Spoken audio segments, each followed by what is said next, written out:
This is Shred, and today I'm going to teach you music theory in 10 minutes, which is a lofty goal to be sure. The music theory professor says, come on, it's not rocket science. The rocket scientist says, come on, it's not music theory. In this video, you'll learn the core concepts to make music theory your the names of the notes, major and minor scales, intervals, chords, and key signatures. The standard notation and tabs for this lesson will be at my Patreon page below. Just meet me at the crossroads at midnight and hand over your soul. That gets you hundreds of YouTube video lessons, topical playlists, my scale Bible, chord Bible, and more. Now put on your thinking caps and let's learn some music theory.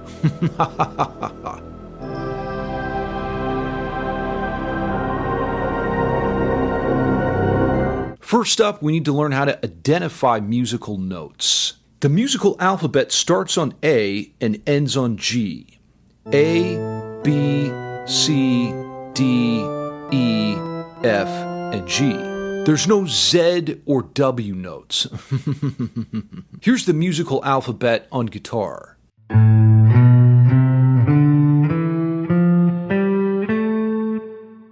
Now, in between each note, there's sharps and flats, except for in between E and F and B and C. A sharp, B, C, C sharp, D, D sharp, E, F, F sharp, G, and G sharp before you get back to A.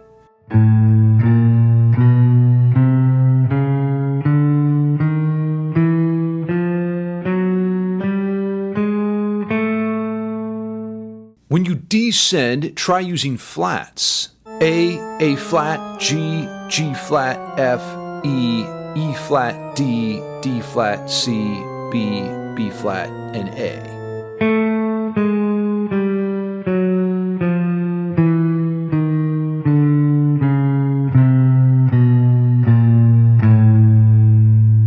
Now, I've been hitting you guys with a lot of information. One thing I find that helps increase brain power is to get a pump. 665, 666, 667, 668, 669. Now here's the trick. This F sharp note is the same as G flat. By raising an F, we get F sharp. By lowering a G, we get G flat.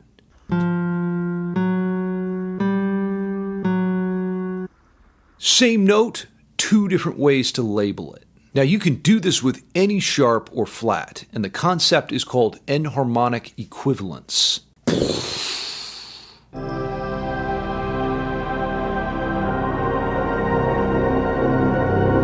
What is a scale? Now I'm not checking to see how fat you are.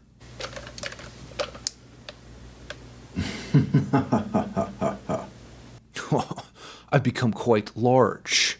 A musical scale is just a series of notes connecting an octave. Here's the C major scale. The C major scale contains the notes C, D, E, F, G, A, and B.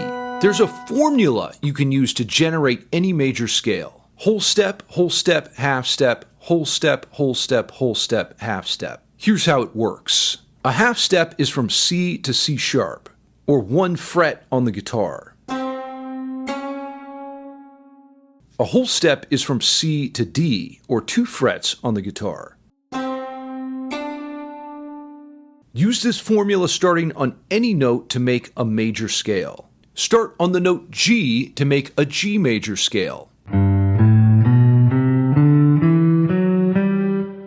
To make a minor scale, use the formula whole step, half step, whole step, half step, whole step, whole step. Here's the A minor scale.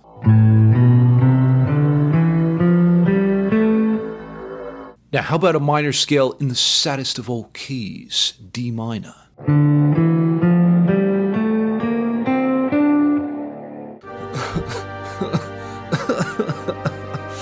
Wap water is welling from my eyes.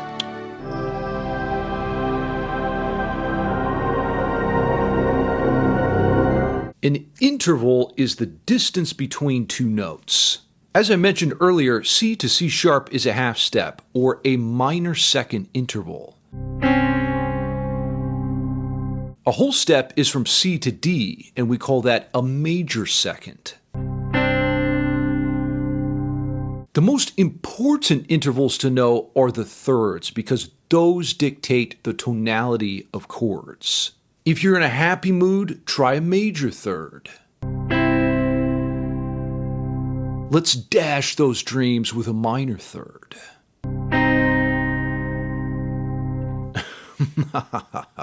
That's better. By the way, you can now get my evil laugh as a ringtone. I'll leave a link in the description below. For the overachievers, here's all of the intervals within the octave.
Chords are 3 or more notes played together. I'm a huge fan of chords because they communicate such a powerful range of emotions. Major chords produce an uplifting quality. To make a major chord, play the 1, 3, and 5. In other words, C is the 1, the 3 is the major third E, and the 5 is a perfect fifth G. Spoil the party with some doom and gloom by playing a minor chord. All you have to do to a major chord to make it minor is flat the third. Now, there's just 2 more basic shapes to know about when it comes to chords. The diminished chord. Ooh, very scary. Flat the fifth of a minor chord to make it diminished. This is a very important chord for metal and classical music. And finally, we have the augmented chord. A very creepy sound used in horror movies. Just raise the fifth of a major chord to score an augmented triad. You can hear this chord in Richard Wagner's Ride of the Valkyries.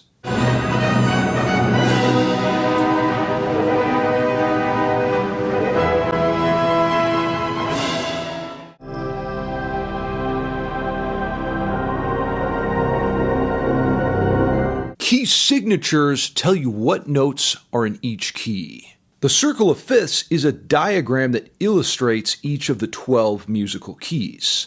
Before I understood keys, I used to sound like this.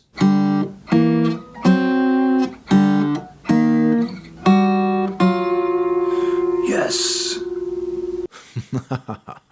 Here's how it works. At 12 o'clock, you have the key of C with no sharps or flats. Each time you move clockwise, you go up a fifth in the musical alphabet. C, D, E, F, and G. So our next key after C is G. After G, find the next key by going up another fifth. G, A, B, C, D. And thus, D is the next key. D stands for Damn, I Love Music Theory. And that's why it's called the circle of fifths, because each key is 5 notes apart. The sharps found in each key are also a fifth apart.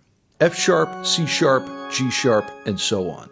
Once you internalize this circle, making sense of the music you hear becomes a lot easier.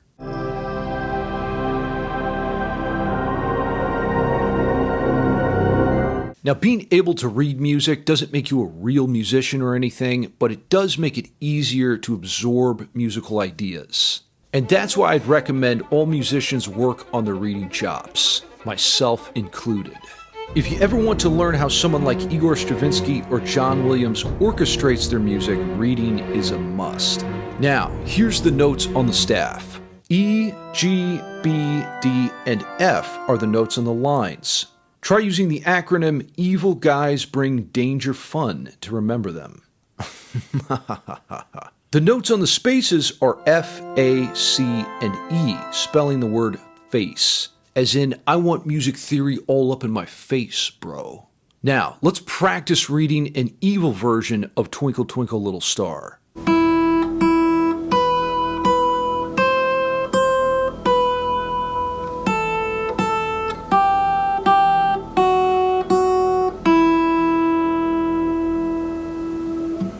You can get more exercises for reading in my music theory course below. It only costs $666. And that pretty much covers the basics of music theory. It's definitely not rocket science, but it does take some time to wrap your head around. My music theory teacher used to say, write it, sing it, say it, play it. Shout out to Phil Shackleton.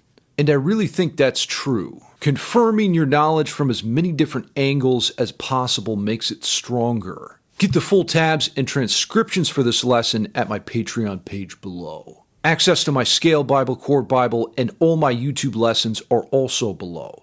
Let's be honest, I'm talking way below. Until next time, stay evil, my friends.